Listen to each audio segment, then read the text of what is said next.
Hey everyone, we are back with our nutritionist, Amy Sotis. We love having her.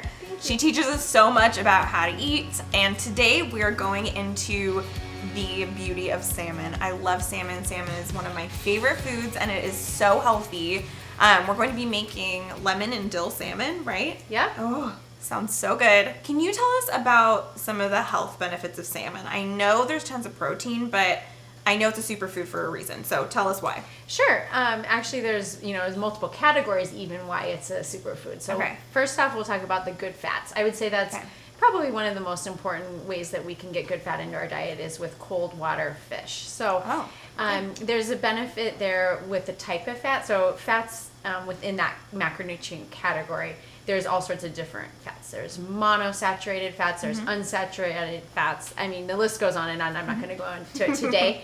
But let's just say of the best types of fats, salmon has all of them. So there's certain fish that are actually completely fat-free. So there's only certain fish that do have fat naturally occurring. Obviously, you can cook with fats if you're doing some of the other white fishes that are, let's just say fat-free.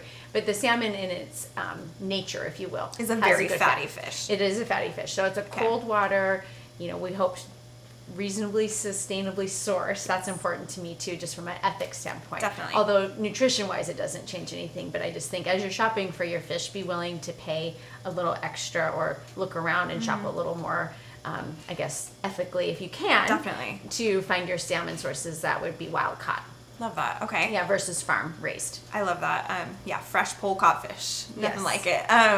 And you told me about the different fats. When you say good fat, what does that mean? There's good fats and bad fats? Yeah, let's just take a minute and just say one version of a bad fat would be a trans fat.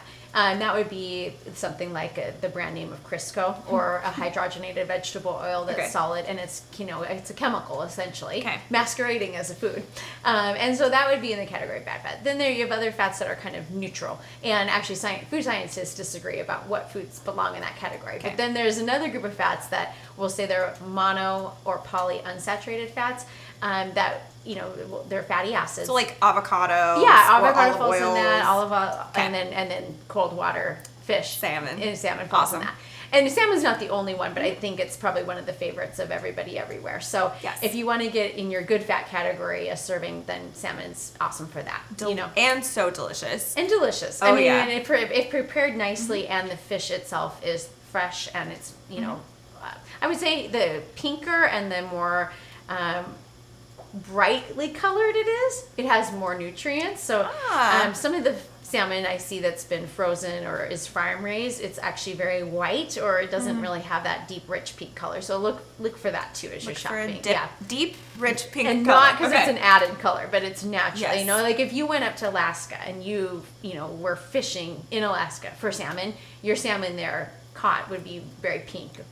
Can't say I've done that, but I want to, and then I'll let you know if it's that pink. That's awesome. Good. And then so as far as that's one category. The second category salmon touches, that's a good source, is protein. Right. So salmon has no carbohydrates. So if we think in terms of our three macronutrients, proteins, fats, and carbs, this one's going to touch both good fats and a protein source. Great. So you can't go wrong there. A 4-ounce serving is roughly the size of a palm. Nice. Palm of your hand. So that's a little visual. That would be roughly a serving size of having 20 grams of protein. So, and that's all you need in a serving. That's all the average human needs. If you were a bodybuilder, maybe pushing it up to 25 or 30 grams at a setting, but for the average person, 20 grams that's is plenty. a serving. So in this meal, we have protein and we have fats in the salmon.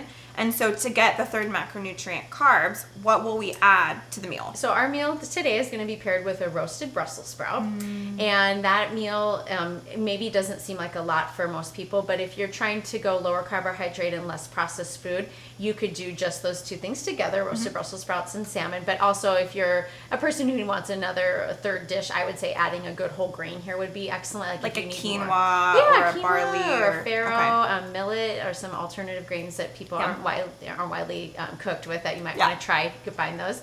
Otherwise, wild rice or something like that would be good. Or even adding another element to it, like, we'll say a bread that is a healthier bread, a whole grain bread too. Okay. If you wanted a little piece of that. But all that to say, the roasted Brussels sprouts, Sienna, I'm very passionate about because people think of Brussels sprouts negatively sometimes because perhaps they've only ever had it boiled and it was mushy. So sulfuric. If you boil them, power to you if you like them boiled. I don't. So I don't know who does, I but don't know either. I see it often in holiday menus that get put on there. But like a plain, just like steamed Brussels sprouts or boiled doesn't sound very good to me. And so these are going to be the antithesis of that. Okay. We're going to have a crispy, browned texture. The olive oil is going to crisp up and make it very palatable. We're going to add a little salt and garlic to it. It's very simple. There's very few ingredients, but we're going to roast it at 375 degrees for about 20 minutes, depending on how big your actual sprouts are. Because if they're thicker or bigger, then they're going to take a little longer to cook. If they're smaller, then of course you can go less on the heat there. Something I love about roasting Brussels sprouts is it like brings out almost a sweetness to them, like a charry sweetness. You don't have to add any sugar or anything like that. But it gets rid of some of that like bitter sulfuric taste, and it brings out like a charry sweetness, almost like a roasted broccoli or something. Yeah, like or a kale chip or something. Or a kale chip, yes. Yeah, so speaking of kale, broccoli, cauliflower, and Brussels sprouts are all part of the cruciferous vegetable family, and these would be vegetable powerhouse foods. Okay. They're going to have antioxidants, and they have cancer-fighting properties. This is well studied in nutrition science, and so I always like to incorporate one cruciferous vegetable every day into my diet if I can. Ooh. And, yet you don't always want to eat a kale salad. Sure. So a roasted Brussels sprout would be your cruciferous vegetable for the day. Yum. Okay, so we have a powerhouse food in salmon. We have powerhouse food in Brussels sprouts. This sounds like the most powerhouse meal ever. I think it is. I think we're onto something here. Yes. And Okay. tasty. And delicious. And this one's dill and lemon, which, I mean, that combo, you can never go wrong. So let's make it. Let's do it. All right.